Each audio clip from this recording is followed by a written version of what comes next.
시장을 하나씩 분석해주는 투데이 분석 시간이고요. 오늘은 뉴진스에게 마음을 빼앗긴 분입니다. 벤자민 투자연구소 신일섭 소장 함께하겠습니다. 안녕하세요. 네, 안녕하세요. 헤어스타일이 조금 바뀌신 것 같아요. 아니 오늘 급작스럽게 뭐 뒷분이 아프시다고 하셔가지고 아프신 맞아요. 메이크업 받을 시간이 원래 저는 딱딱 루틴이 맞아야 되거든요. 메이크업 딱 1분 30초 만에 끝내는데 네. 시간이 그렇게 30초만 흐트러져도 모든 게 다 깨지거든요. 진짜요? 근데 전 평소 저는 항상 급하게 딱 그 타이트하게 사는 인생이어가지고 1분 딱 1초 맞춰서 가까우니. 5초 전에 들어가고 이러거든요. 네. 근데 그렇게 바뀌어버리면 오늘 근데 못 평소보다 받는 더 거죠. 잘생기셨어요. 입서비스인데. 네. 역시 칭찬에 좀 약한. 네, 그렇다면 저희가 다음에는 시간을 정확히 딱딱 맞춰서 찾아뵙도록 하겠습니다. 아니요, 또 그렇게 메꿔줘야죠. 네, 알겠습니다. 저희 그냥 그런 걸로 쓰세요. 어떤 거요? 그 개보수 할 때 하는 실리콘 같은 거 있죠. 실리콘이요? 빵꾸 나면 실리콘으로 메꾸잖아요. 알겠습니다. 일단 시장 분위기도 좋고 그래서 웃으면서 출발했는데 첫 번째 질문은 이게 또 고민인 거는 뭐냐면 원달러 환율이 이렇게나 가파르게 또 하락을 합니다. 작년에는 뭐 1,450원 넘으면 1,500 간다, 1,600 간다, 뭐 1,800 간다, IMF 다시 온다, 뭐 이런 얘기들이 있었는데 어느새 이제 1,100원을 눈앞에 두고 있고 경우에 따라서는 또 이게 또 하락하는 거 아니냐, 원달러 환율 수혜주 찾자 이런 얘기들이 있는데 원달러 환율 수혜주를 찾아야 될지 아니면 환율은 또 얼마나 더 하락할지 참 궁금하거든요. 한번 말씀 부탁드립니다. 헛웃음이 나오는데 허드son. 아니 뭐 맨날 급변하는 경제 시장이긴 하지만 뭐 그렇다고 이렇게 무슨 이해가 안 되네 진짜. 어떻게 이렇게 한두 달 만에 뭐가 바뀌나요? 이 나라 전체의 무슨 어떤 그게 뭐 예를 들어 뭐 미국이 갑자기 아르헨티나처럼 되나? 근데 그 언론을 보면 무슨 미국이 갑자기 어느 날 아르헨티나가 한 달 만에 될 것만 같고 아르헨티나가 한두 달 만에 미국처럼 성장할 것 같고 뭐 어떻게 어디 갔어요? 그 IMF 온다는 거 어디 갔나요 지금? 지금 원달러 환율 뭐 1,600원 돌파해가지고 뭐 IMF가 와가지고 우리나라가 다시 또 IMF에 손을 벌려야 되는데 그게 이번엔 중국에서 올 것이고 뭐 그거 다 어디 갔나요? 거기서 주가는 얼마가 상승했나요? 거기 그 시점에서. 그리고 10월 달에 2022년 10월 3일이 1446.30 최고가인데 10월 달 한 달 내내 뉴스가 다 전부 다 뭐였냐면은 다 무슨 환율 수혜주로 무슨 자동차주를 주목하고 뭐 그 뒤로 현대차 기아는 어떻게 됐나요? 아니 어떻게 지난주랑 똑같이 또 너덜트 걸 봤는데 요즘에 개콘이 다시 부활한대요. 근데 그래요? 예, 개콘이 없어지고 나니까 다 거기서 뭐 피식대학이라든가 쇼폼이 맞아요. 엄청 떴잖아요. 짧은 영상들. 맞아요. 그러니까 무슨 릴슨이 뭐 틱톡 그런 거니 뭐 엄청 뜬 거 아니에요. 근데 거기서 이제 뭐 보는데 너덜트게 또 나왔더라고 최신판이. 근데 이번에는 반존대에 대한 얘기예요. 반존대. 뭐 저는 그렇게 해본 적이 없는데 남성이 연상 여성을 공략할 때 누나를 공략할 때 누나라고 다가가면 남자로 안 볼까봐 반존대를 던지면 된다는 거죠. 어떻게? 거기서 이제 덱스라는 요즘에 인기 많은 분이 이제 찬조 출연을 하셨어요. 네. 잘생겼어요. 그래서 덱스라는 분이 나와가지고 이게 너덜트 그 멤버 있죠. 약간 얼굴판이 인절미 같이 생기신, 저같이 생기신. 그래서 그분이 어떻게 하면 되냐니까, 나 누나들한테는 반존대면 다 먹히던데 이러면서 존대도 아닌 반존대도 아닌 이상한 말을 하는 거지 이제. 막 그냥 지금 저처럼요. 만약에 그 누나는 아니지만 누나라고 치면은 그런 거죠. 누나 밥은 먹었어? 그러면서 뭐 그런 식으로 던지는 거예요. 그리고 그럼 막 가르쳐 주는데 안 되는 거예요. 그리고 그렇게 가르쳐 준 대로 했더니 되게 싸가지 없게 말 짧은 놈으로 된 거예요. 그래서 맨 마지막에 어떻게 되냐면 갑자기 급발진을 하면서 야 네가 가르쳐 준 거 다 결국 네 얼굴 때문이네. 그러니까 이게 환율 그 얘기를 왜 하는 거냐면 네. 우리나라 펀드멘털이 좋다 이건가요? 아니요 결국 중요한 거는 얼굴이죠. 얼굴. 현대차 기아가 무슨 뭐 갑작스럽게 뭐 환율 그러니까 수출을 많이 해서 그걸 뭐 환율 수혜란 거 아니에요 결국은. 그게 많이 파는 외국에 많이 갖다 파는 게 환율로 받는 경우에는 이득이라는 거 아니에요. 근데 그게 중요한 게 아니라 기아차 훔치기 챌린지가 일어나는 게 더 중요한 거 아닌가요? 그렇죠?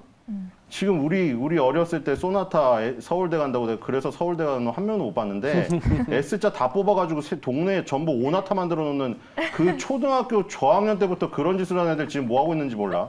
근데 그 오나타 만든 애들 그런 거는 정말 약가로 보일 정도로 지금 기아자동차 다 훔쳐가지고 광란의 질주를 학교에서 벌이고 있는 그 10대 청소년들. 근데 그 10대 청소년들도 문제지만 그 도난 방지 장치를 제대로 안 한 제조사에까지 지금 저기 화살이 돌아들고 있잖아요. 그리고 세타2 엔진에 대해서 요즘에 유령이 좀 이따 나올 거예요. 슬램덩크 얘기면서. 네. 근데 유령이 지금 완전 거의 약간 폭망 상태로 가고 있거든요, 지금. 슬램덩크가 나중에 나왔는데 만화 영화인데도 그것보다 뒤지고 있어요.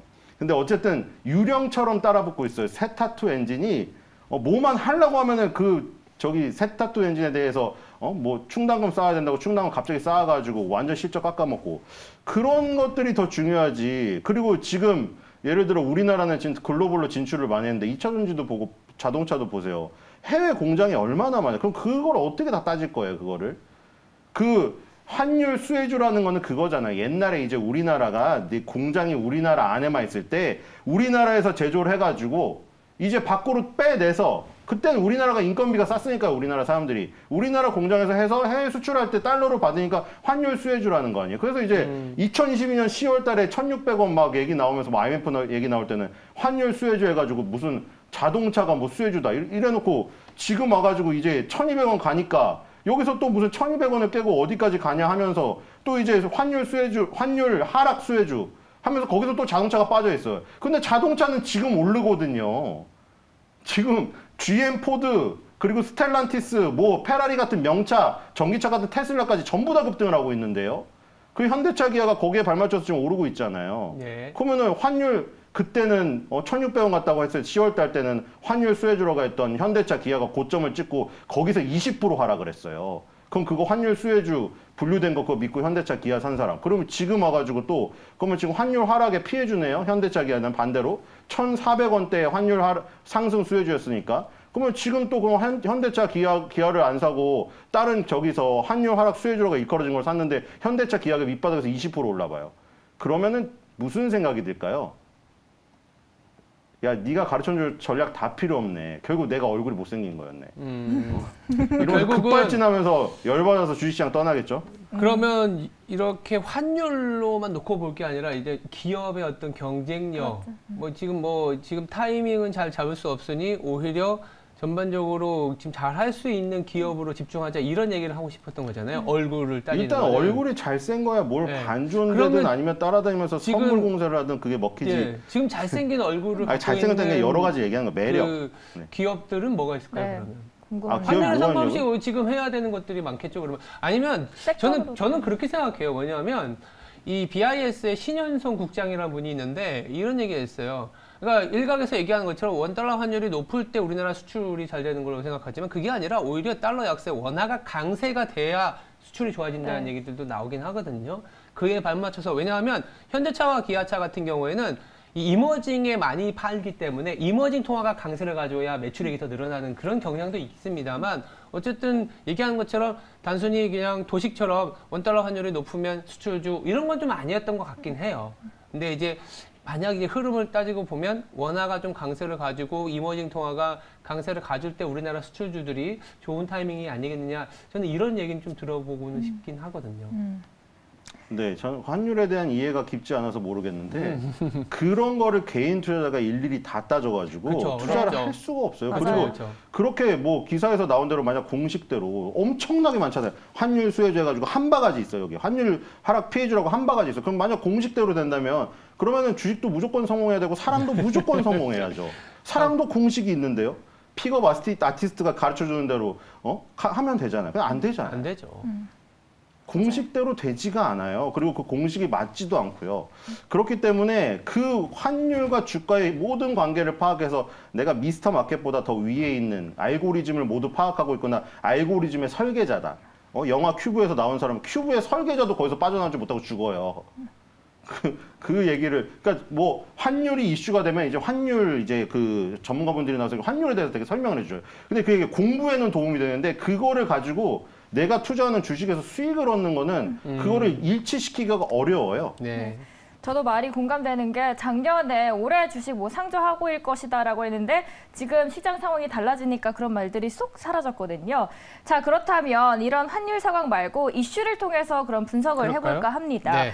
최근에 극장가를 넘어서 이번에 슬램덩크의 열풍이 굉장히 불티나게 나고 있죠. 일부에서는 이젠 제지 업계까지도 훈풍이 불고 있다고 합니다.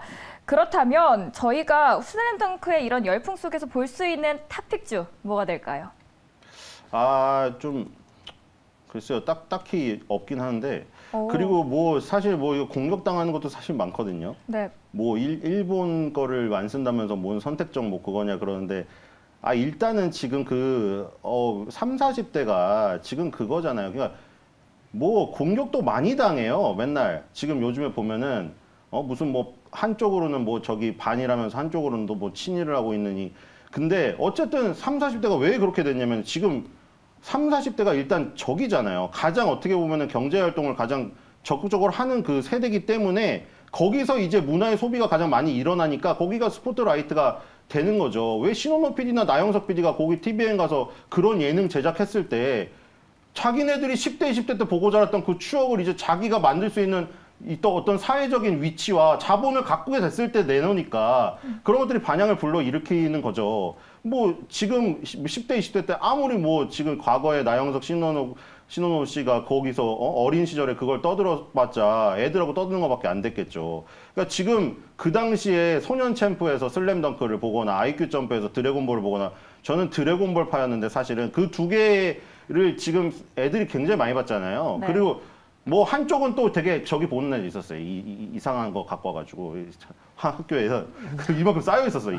애들이 막 탑을 쌓고 여기 쌓였다가 종치면 다 흩어지고 막 이랬는데 어쨌든 일본 만화로 많이 배웠죠. 맞아요. 그래서 일본 만화로 여러 가지 많이 배웠고요. 그래서 슬램덩크랑 지금 저기 드래곤볼이 두 가지가 투톱이었는데 네. 이제 다시 다가온 건 유진스랑 똑같아요. 이게 그거요. 3절 때는 그냥 약간 그 꼰대는 아니고 막 그런 거예요.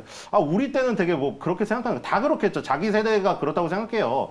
그렇기 때문에 뭐 저도 나중에 나중에 나이가 먹어가지고 뭐 지금 예를 들어 지금 뭐 BTS가 저렇게 뜨겁게 인기를 얻고 있고 그 세대를 무시할 수는 없어요. 근데 서로 이제 세대 간의 다툼이 막 벌어지는 인터넷 댓글 보니까 재밌긴 하더라고요. 근데 어쨌든 우리 때 문화가 자기 때 문화가 뭔가 자기 젊음과 함께 있기 때문에 최고라고 생각하는 그런 게 있거든요. 그러다 보니까 슬램덩크라던가 그 뉴진스가 이제 SS나 핑크를 떠올리게 하니까 야 우리의 젊음이 뭐가 약간 돌아온 듯한 그런 느낌? 그리고 그동안 소비할 때를 못 찾다가 소비할 때를 찾은 거죠.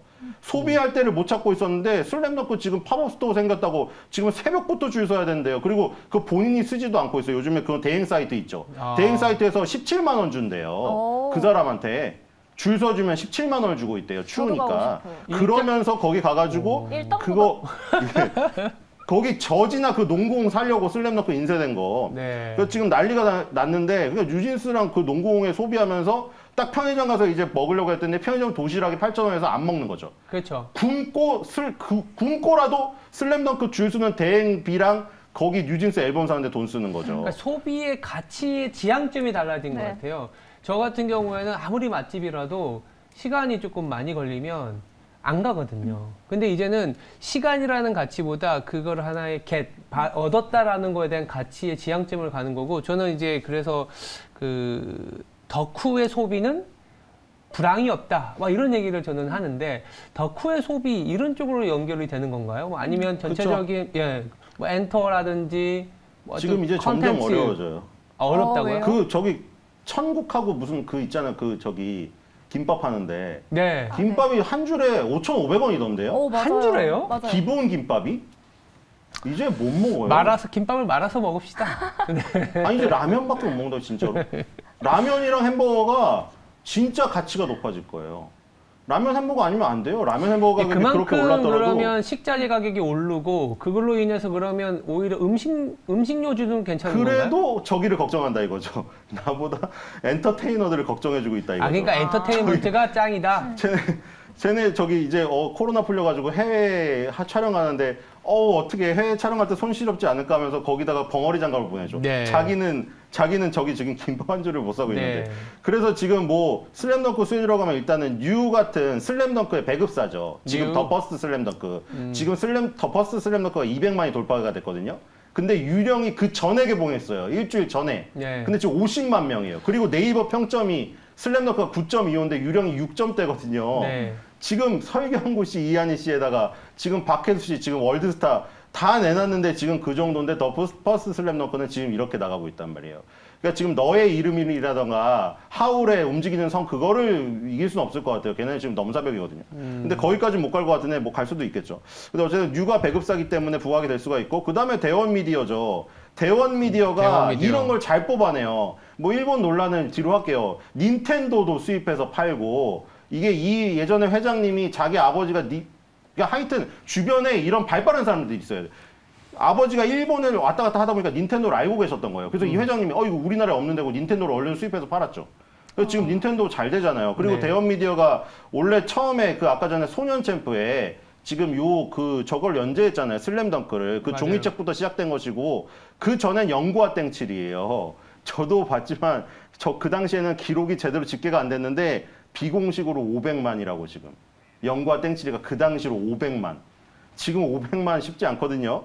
500만 명을 달성해서 그 돈 가지고 잘 되는 것들 막 끌어당겨가서 원피스나 뭐 드래곤볼, 닥터 슬럼프 이런 것들 이 조금 수입해다가 잘 팔아가지고 성공을 했고 그리고 지금 어린이 컨텐츠로 쌈지 엔터가 지금 되게 잘 나가고 있잖아요. 상장하고 나서 티니핑으로. 근데 대원 미디어는 티니핑 같은 여자 쪽은 아닌데 지금 용갑 뭐 있어요. 공룡 나오는 건가? 네, 예. 그거 해가지고 퀴즈 컨텐츠로 지금 뜨고 있어요. 그래서 2021년에 한 번 떴잖아요. 근데 지금 다시 기회가 온 것 같아요. 뭐냐면은 대원 미디어도 그렇고 무슨 DNC 미디어, 키다리 스튜디오 이런 거 있잖아요. 그런 거는 기본적으로 집에 있어야 되거든요. 닌텐도도 맞아요. 집에 오랫동안 코로나로 격리가 되어 있어야 닌텐도를 즐기고 뭐 만화책을 보고 이럴 거 아니에요. 그래서 제자리로 돌아갔단 말이에요. 제자리로. 근데 지금 제자리로 돌아간 것 중에 예를 들어서 진단 키트 같은 경우는 그 다이나믹하게 살아나기가 좀 어려워 보여요. 근데 이런 지금 집에서 했던 미디어들 있죠?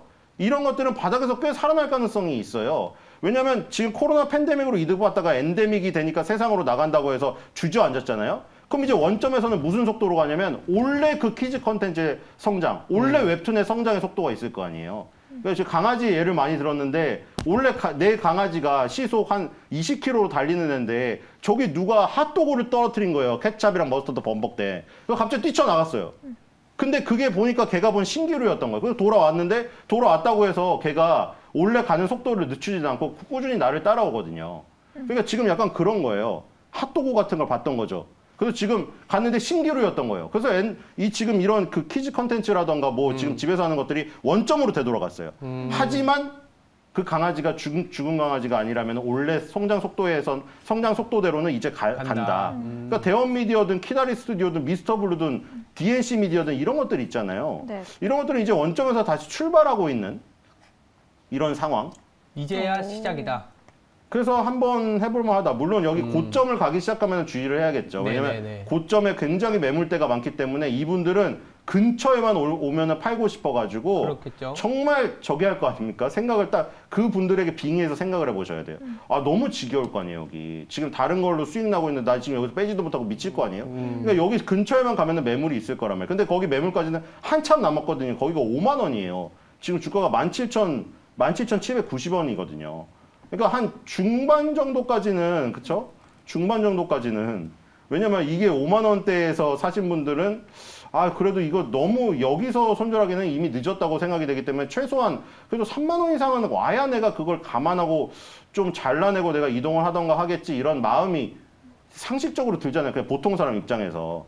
그렇기 때문에 아직 좀 룸이 남지 않았나 이런 네. 생각이 듭니다. 그리고 뭐 유도 그쵸? 유도 지금 바닥을 치고 올라오고 있죠. 네. 그리고 유도 지금 그 부분이 있죠. 이거 말고도 더 퍼스트 슬램덩크의 배급사라는 것도 있지만 그것 때문에 유가 계속 드라마 저서로 변신하고 싶어하는 거예요.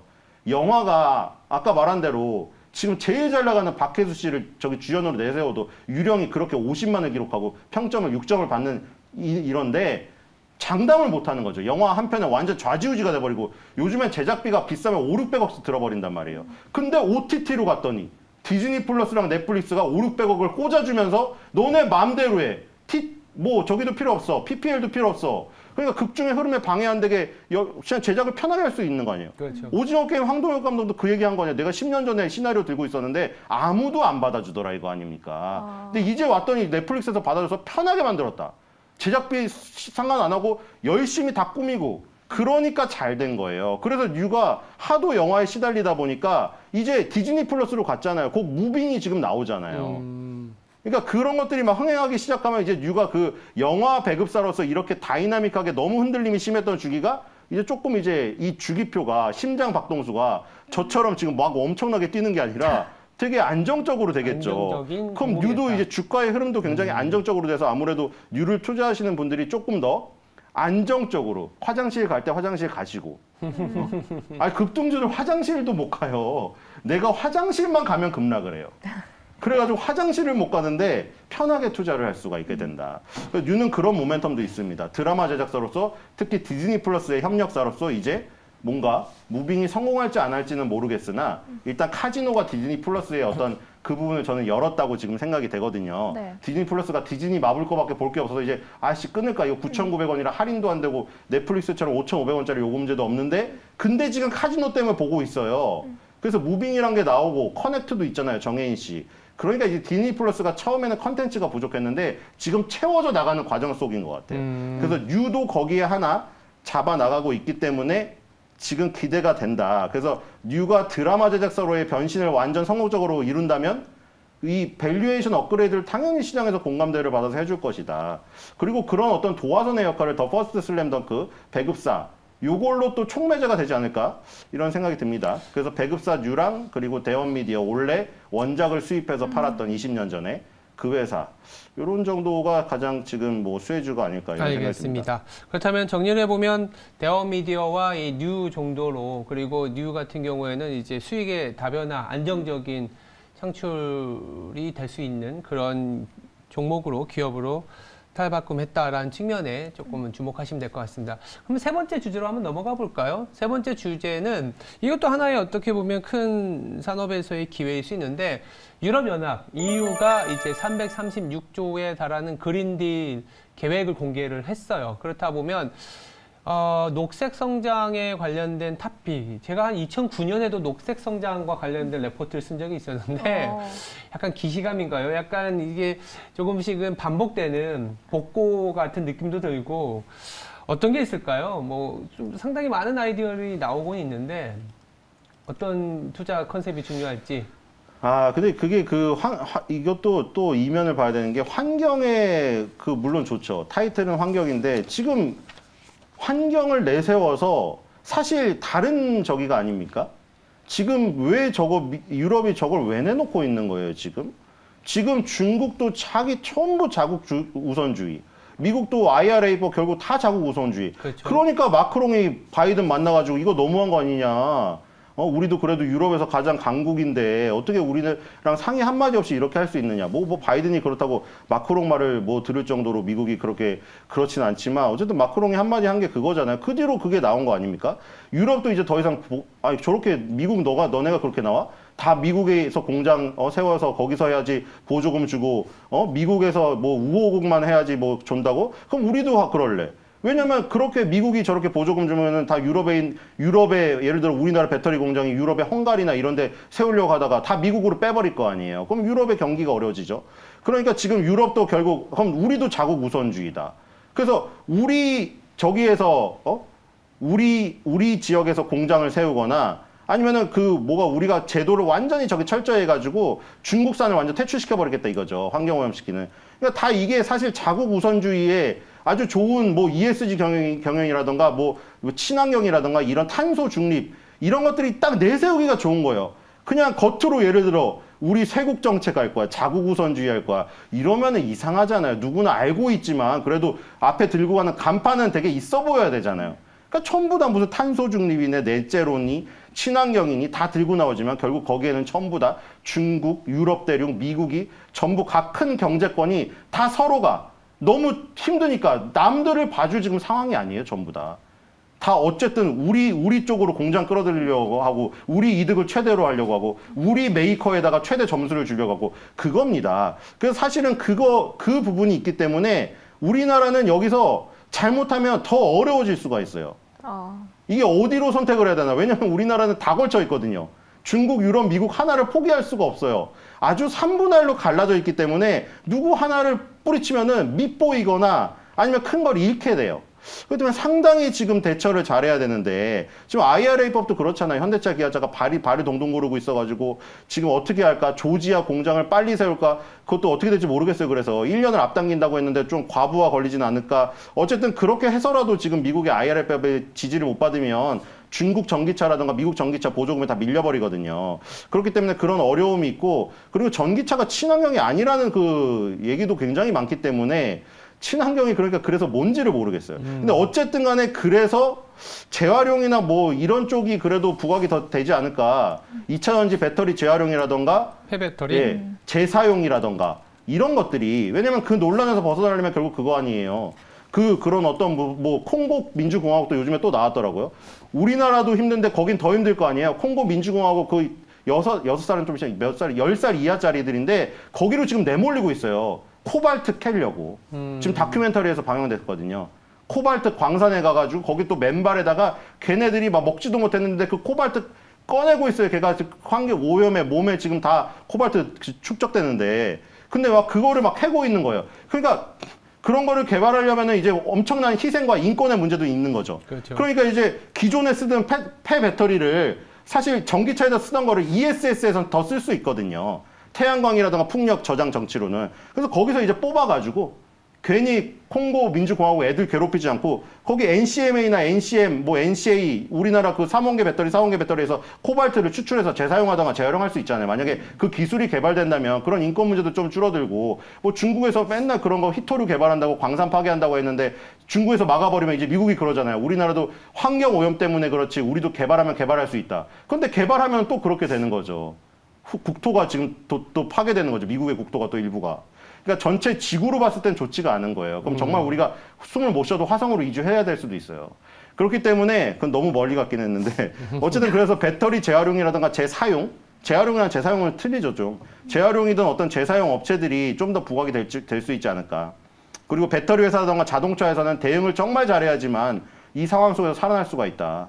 정말 오히려 이거는 압박을 받고 있다는 증거다. 전 대륙이 이런 식으로 압박을 하면서 다 자기네 쪽으로 오라고 하는데 우리가 그걸 어떻게 균형 배분 있게 선택을 할 것인가 정말 어려운 문제예요 지금. 네. 유럽에도 다 우리 고객사가 있고 중국에도 고객사가 있고 미국에도 고객사가 있는데 서로 오라고 대신에 우리 쪽으로 안 오면 너네 저거다 영원히 금지다 막 약간의 이런 압박도 있는데 우리나라는 수출로 먹고 사는 나라가 여기서 어떻게 대응을 할 것인가. 내수는 안 되잖아요. 애 울음소리가 그친 나라인데요. 그렇죠? 그래서 지금 점점 그 부분이 힘든 것 같습니다. 그래서 어떻게든 재활용, 재사용 이쪽에서 좀 살 길을 찾아야 되지 않을까. 그럼 이번에 22에서 흥미로운 내용도 있었는데 회사채를 사줄 때 환경적으로 퍼포먼스를 좀 잘 낸 기업에게 몰아주겠다라고 했습니다.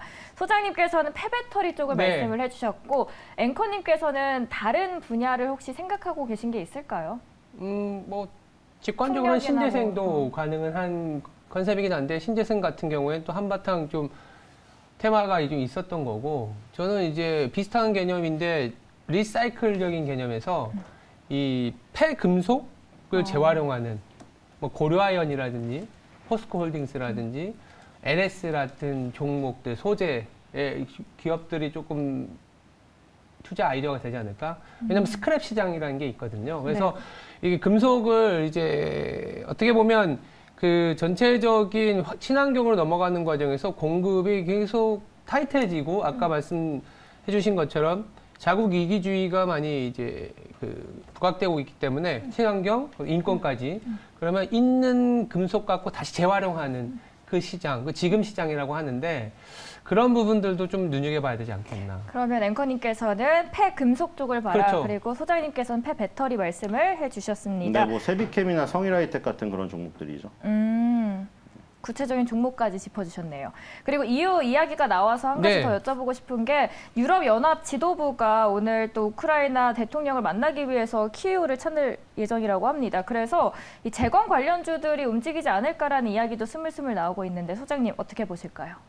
아 근데 저는 그 재건 관련주나 지금 아랍에미리트 뭐 저기 사우디 카타르가 하고 있는 거 있잖아요. 네. 그건 약간 아니 뭐가 없잖아요. 예를 들어 아직은? 광인산업 방산주는 실제로 그쵸? 실제로 폴란드 대통령하고 폴란드 항구에 가고 실행 계약이 이루어지고 있는 상태고 실적이 찍히고 있는 상태니까 그런데 무슨 이거는 약간 미래의 어떤 저기 또 얘기를 드렸지만 그거예요. 이미 저기 이성과 데이트를 안 즐겼는데 이미 내 머릿속으로는 다 이미 집에 데려다 주는 것까지 상상을 하고 있는.